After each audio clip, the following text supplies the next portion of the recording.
as of this recording, it has been roughly 12 hours since the last mass shooting in the United States, which is, and look, here's the thing. This probably won't even make national news. All right, there was a shooting at a hookah lounge in Las Vegas on the day that I am recording this. At least one person was killed, 13 people were injured. All right, there was a mass shooting the day before in Baton Rouge, Louisiana. Another one the day before that in San Antonio. Just mass shootings happening a lot in the United States. But we're not talking about any of that today. We are going to look at two different stories from other mass shootings going on, one in Australia and one in England. If you've got opinions about gun control, you're probably not going to like this episode. It's Our Weird World. Our Weird World.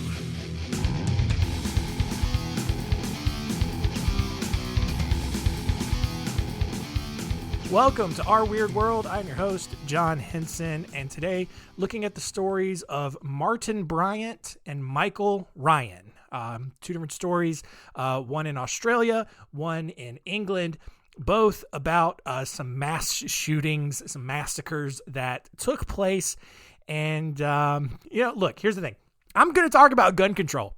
But I'm not going to get super political about it. I mean, at this point in the show, I think you realize I am going to generally make fun of both sides because for whatever reason, we have taken this angle as a country where both sides will submit an opinion and it will be the most extreme side of each side.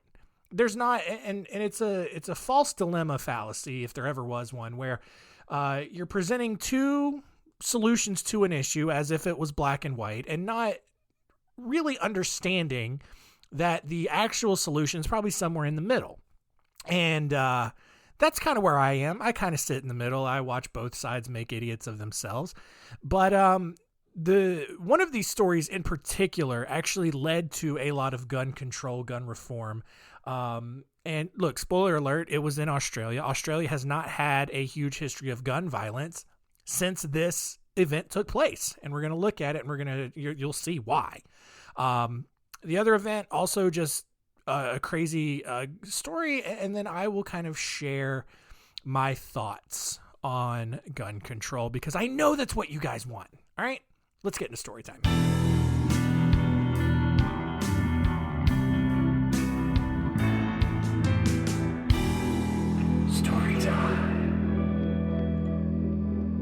Martin Bryant was born on May 7th, 1967 in Hobart, Tasmania. He spent most of his childhood on the beach, but didn't really make him the relaxed, carefree sort of person that most people who live on the beach typically are. As a child, he constantly broke his toys and referred to by his mother as annoying and different, that's the kind of glowing review you want from your mother. In other instances, Bryant pulled the snorkel off of a boy's face while they were diving in an attempt to drown him. He would often cut down his neighbor's trees. He would torture animals. So he's on a good track, all right? After leaving school in 1983, Bryant was recommended for a disability pension. He had an IQ of 66, and his psychiatrist noted that he may have schizophrenia. He tried to hold a job, but often just really annoyed his coworkers so much that he was forced to quit.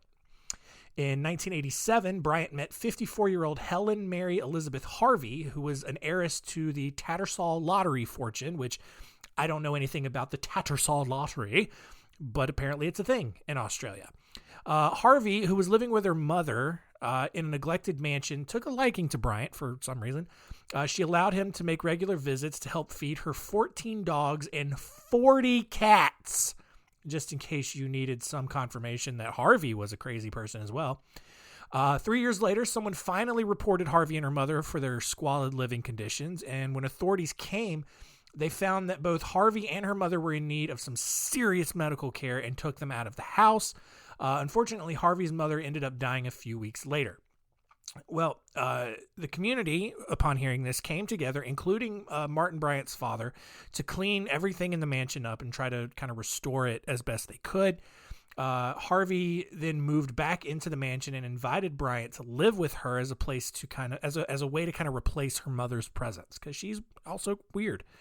The two began spending all of the remaining lottery money that they had, purchasing over 30 cars during a 3-year span. With his new living situation, Bryant was then reassessed for his disability pension and openly admitted to the social worker that he wanted to go around town and shoot people. And although the inspector kind of recommended that Bryant's parents never let him out of their sight, nothing really changed. Like, that's what's great. Like, it's like, oh, you want to go around town and shoot people? Oh, he's just a harmless little crazy person. He's not going to really do that, is he? Nah, let's leave him alone. In 1991, Bryant and Harvey then moved to a farm where Bryant began patrolling the property with his air rifle, shooting at tourists whenever they stopped to buy apples at a stall across the highway. The next year, Harvey was actually killed in a head-on collision. Bryant was in the passenger seat at the time and spent the next 7 months in the hospital with severe head and neck injuries. It was a crazy, violent accident. Police investigated Bryant's role in the accident because many people knew that he had a propensity for leaning over and jerking the steering wheel out of people's hands.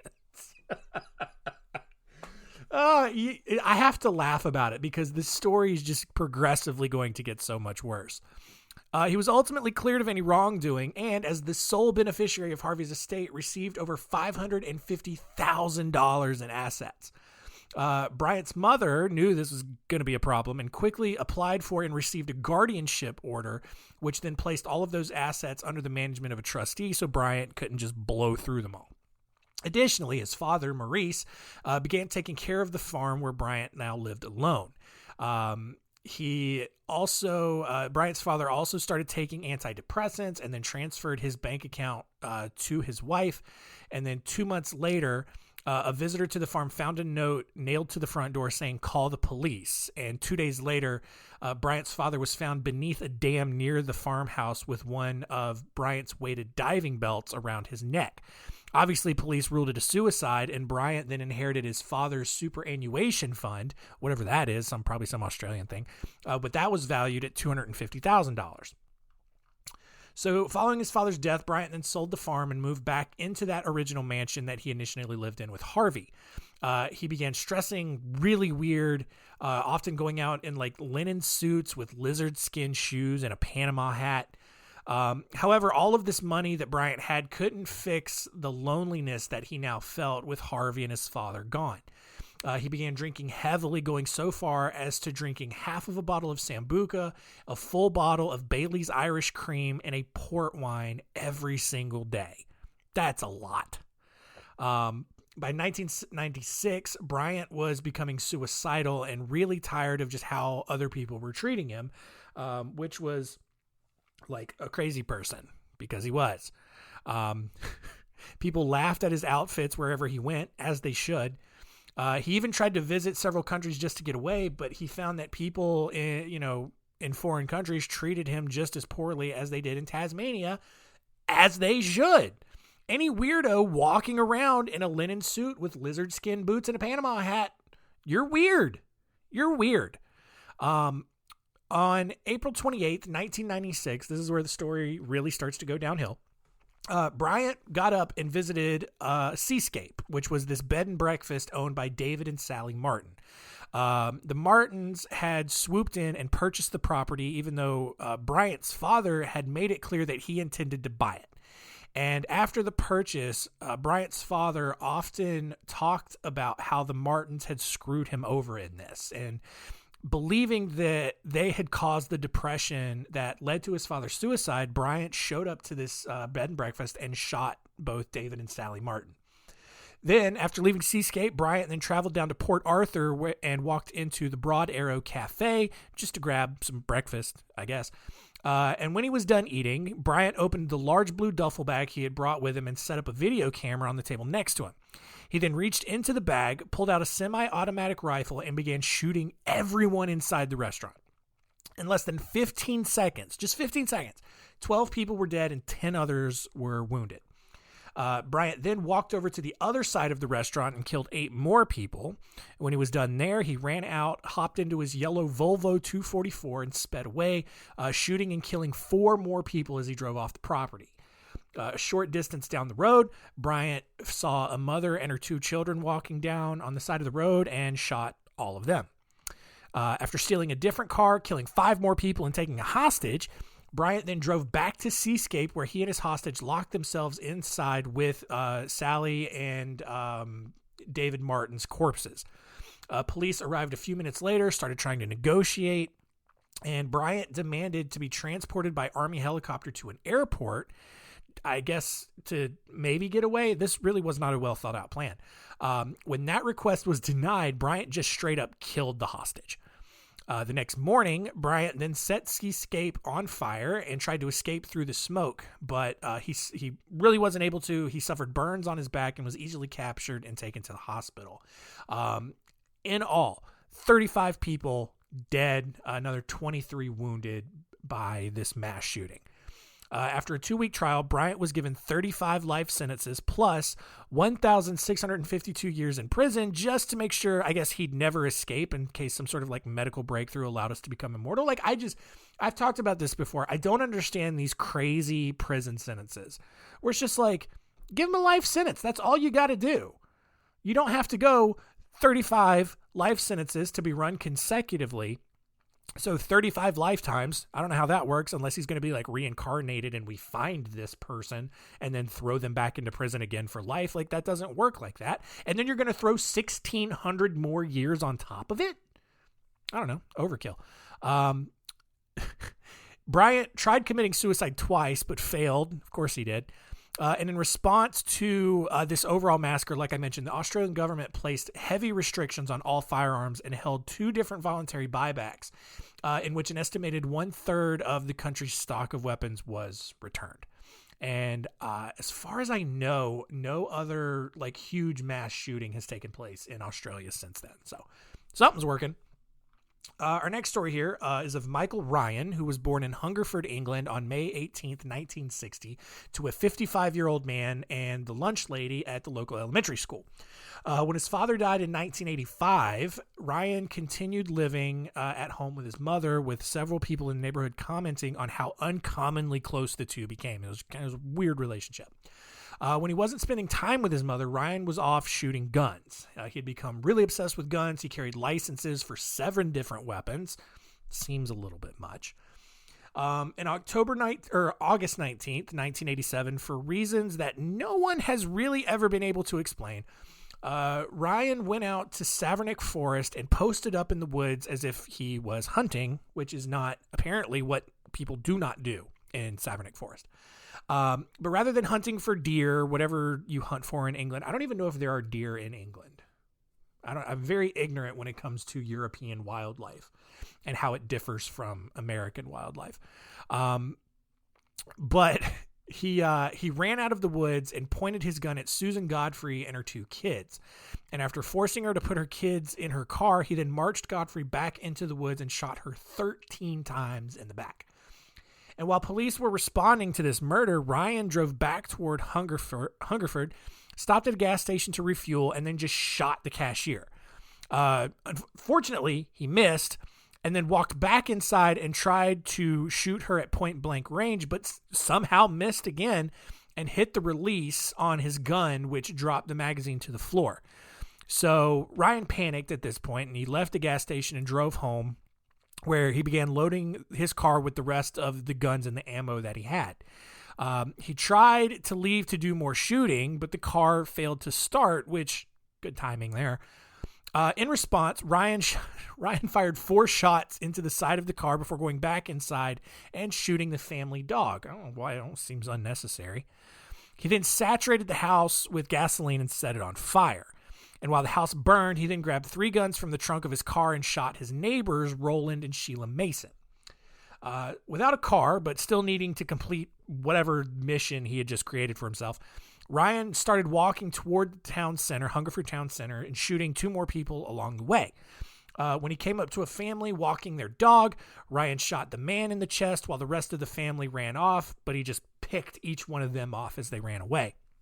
Ryan then continued on and encountered a police officer, shot him 4 times in the chest, and sent him crashing into a telephone pole. So shot the police officer while he was driving, while the officer was driving, and then obviously dead officer crashes into a telephone pole.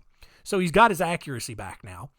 After shooting the officer, Ryan shot at another car, hitting both people inside.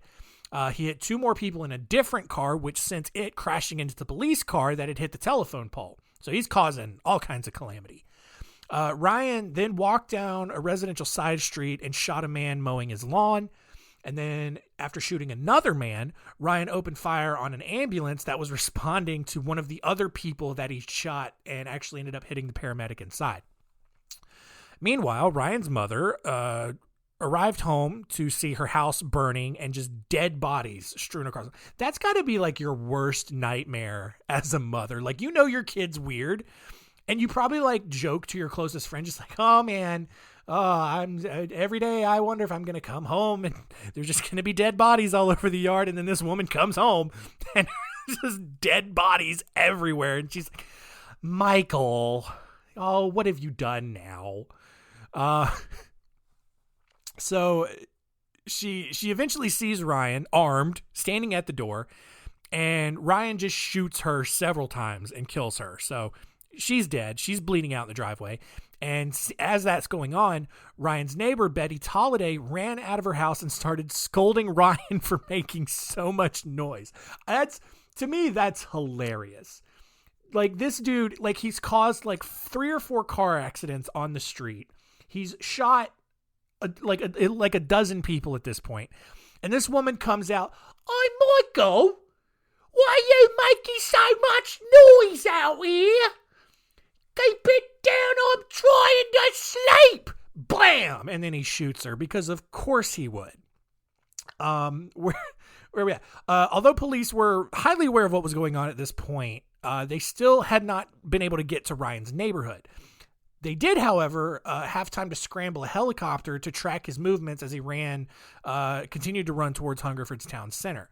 When he got there, Ryan shot at least 10 other people while police tried to evacuate them from the buildings, which I don't get that. Like, police were spending more time like trying to evacuate all of the buildings in the town center rather than just like posting up and blasting him like as he walked into the town center. It's a weird strategy to me. But after walking through the town center, Ryan came to a main road, shot a driver as they passed by. He then broke into a house and shot both residents and their neighbor. He then continued down the road, shot another driver, which caused them to crash into a parked car. After shooting another man as he worked in his garden, Ryan then broke into John O'Gaunt Technical Community College and barricaded himself in a classroom. Police quickly surrounded the building while Ryan shot at the helicopters circling the campus. Honestly, though, that would have been pretty cool if Ryan would have been able to shoot a helicopter out of the sky. He didn't, but would have been pretty cool in all of this. Although police tried to negotiate with Ryan to come out, he did eventually shoot himself in the head with his pistol. And then just before killing himself, Ryan said this, quote, "Hungerford must be a bit of a mess. I wish I had stayed in bed." That sounds like a crazy person. In all, 16 people died and 15 more were injured. And then with Ryan dead, the biggest question that was remaining was why on earth it took so long for police to get involved. And the investigators eventually found out that Hungerford's telephone system had become overloaded with all of the emergency calls that, and the system was also under renovation at the time, so it wasn't fully operating.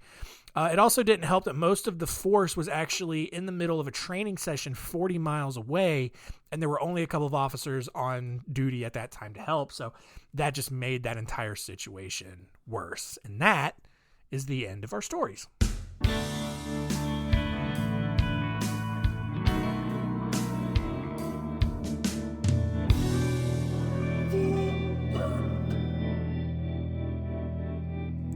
All right, so let's talk about gun control, because I think if you just take a very common sense approach to it, there's clearly an issue, at least in America. First of all, and I want to get this out of the way, and I want to make sure that everyone hears me. I fully support your right to own a gun. All right. Keyword there, a gun. All right. Do you need a whole arsenal of weapons? No, you don't. All right. But John, I like to go hunting. Cool, bro. Cool. Fine. Have a shotgun. Maybe have like 30-06 or something. Whatever. Get you a crossbow. All right. But you don't need like a Barrett 50 cal sniper rifle. Right? You don't need an AR-15. What are you doing? You going Rambo in the woods to Bambi and all of his family? Probably not. Yeah, you don't need it. But I get that there is a lot of paranoia. People don't feel safe, even though the overwhelming majority of people have never had anything actually bad happen to them. But if you feel like you need a gun to keep yourself and your house safe from all of the crime that's always happening, go for it. I believe in your right to own a gun. All right. You don't need an entire cabinet full. You don't. All that being said, all right, I own a gun. I do. It's not like a real gun. It's like a BB gun. All right. But it looks like a real gun. It looks just like a real gun. All right. It looks so much like a real gun that if I brandish it at a police officer, I'm getting shot 100%, 1,000% getting shot if an officer sees that gun from a distance. All right. And I know what you're thinking. How's that even possible? BB guns are supposed to have an orange tip on them to show that they're not real guns. Well, I got my gun at Myrtle Beach, which is exactly the kind of place you go to get like very questionable items like that.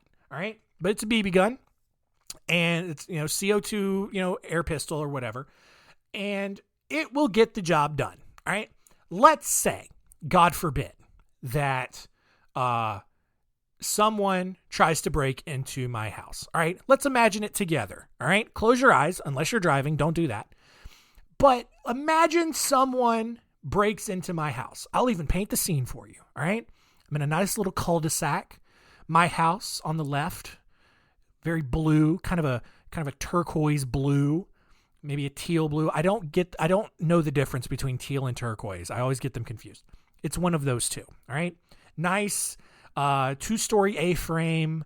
Very nice. Got a single car garage on the right side, small concrete path leading up to a coral colored door on the left. All right. Opens the storm door, opens then the coral front door because we had somehow, for some reason, left it unlocked before we went to bed. And this intruder enters into the foyer, all right, the staircase immediately leading up to our bedroom up on the right side, living room directly in front of you. All right. Also, why is your intruder black in this scenario? Why? Why are you imagining someone who's black? Are you racist? What's going on there? Anyway, that's a fun social experiment. But, this intruder, probably on meth, if we're being honest, or crack, goes into the living room and starts looking around for valuables. We don't have any. All right. Like, we're doing fine. Just nothing of value to steal, or at least that's easy to steal. But here's the thing. Unbeknownst to this intruder, I have heard their entrance and I hear them rifling down the stairs. I have already called the police, but I'm about to take this into my own hands because, whatever. I don't care. I will either become a national sensation, I'll get my 15 minutes of fame, or I'm dead. Either way, win-win situation. And so I grab my BB gun, my little air pistol, and I go down the stairs. And I cut on the lights. And now this intruder and I, we see each other.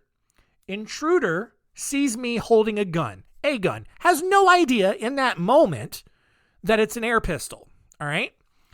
will probably not know unless I fire it at him, but that's probably not going to happen. All right? You have to really escalate a situation in order for shots to start firing. I don't think people realize the reality behind that. All right?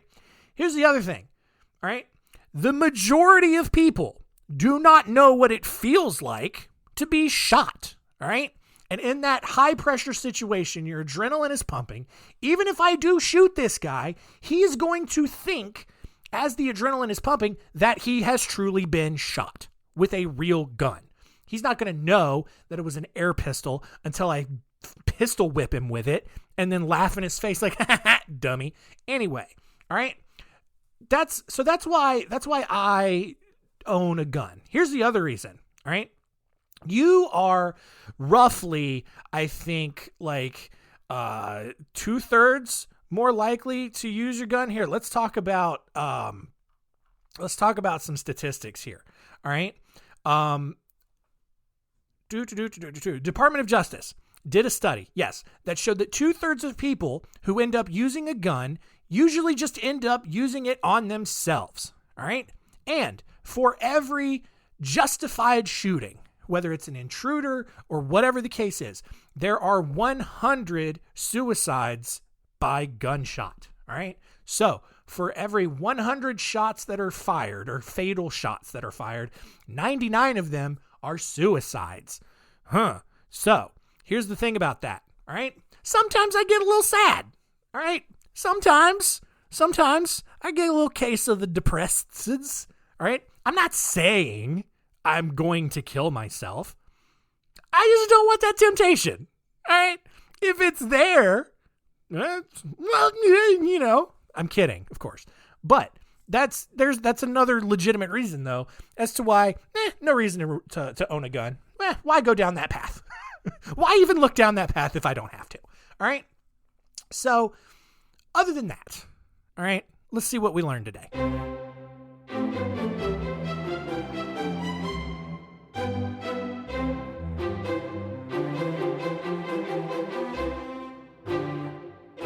What did we learn? Number one, the Port Arthur Massacre, one of, if not the worst mass shooting in Australian history, ended up leading to some serious gun reform, and now things in Australia have actually been pretty nice, all right? Number two, don't go out in public with a linen suit, lizard skin boots, and a Panama hat. You look ridiculous, and people are going to make fun of you, all right? And number three, hey, local police stations. If you're going to run training, make sure that you have enough of your force to respond to a mass shooting, especially in America, because it's happening like every day.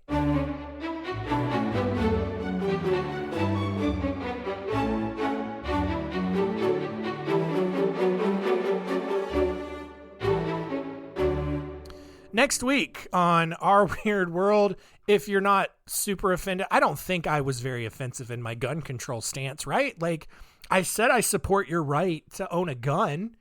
You know, no one's going to take your guns from you either forcibly. They might offer to buy them back from you, but they're not going to take them, all right?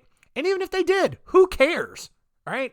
That's the funny thing. I love these people who are like, it's my Second Amendment right to own a gun, and not, because it's like, oh yeah, we're going to rise up and we're going to fight back the government when they become a dictator. And like, no, you're not, dude. All right. We have drones. Drones don't care about your little guns. All right. You can have a whole arsenal of guns at that point. Drones can shoot missiles at you, and a missile even better than a gun. All right. So fine. The government does not care how many guns you own, at least at this point. They might if all these dummies out there keep shooting everybody. All right. That's how we're going to get them taken away, you guys. All right. It's the same thing as when we were in elementary school. All right. You had that one kid who wouldn't shut up in class, kept talking, and then all of a sudden now we're all having a silent lunch because of that one little turd who wouldn't shut up. All right. That's what it's going to be if you don't stop shooting people. All right. Anyway, they're still not going to take all of your guns. They may just put a cap on how many you're legally allowed to own. And even then, if they do that, people are still going to own all of the illegal guns anyway. Who cares? It's not an issue, you guys. Anyway, where are we at next week on Our Weird World? We're gonna talk about some more serial killers. All right, a little serial killer sampler. Gonna just sprinkle some of these episodes in moving forward because there's a ton of them. All right, and we're going to talk about 3. We're going to talk about Caetano Santos Godinho, so another Latin American, South American killer to get real upset about his sentence with. We're also going to look at the story of Bella Kiss and Manuel Delgado Villegas. And so 3 fun serial killer stories there. And probably, I think, pretty straightforward episode. Nothing super crazy, but all the fun nonetheless. All right, that's going to do it. Thank you for listening. Keep telling all your friends and keep it weird.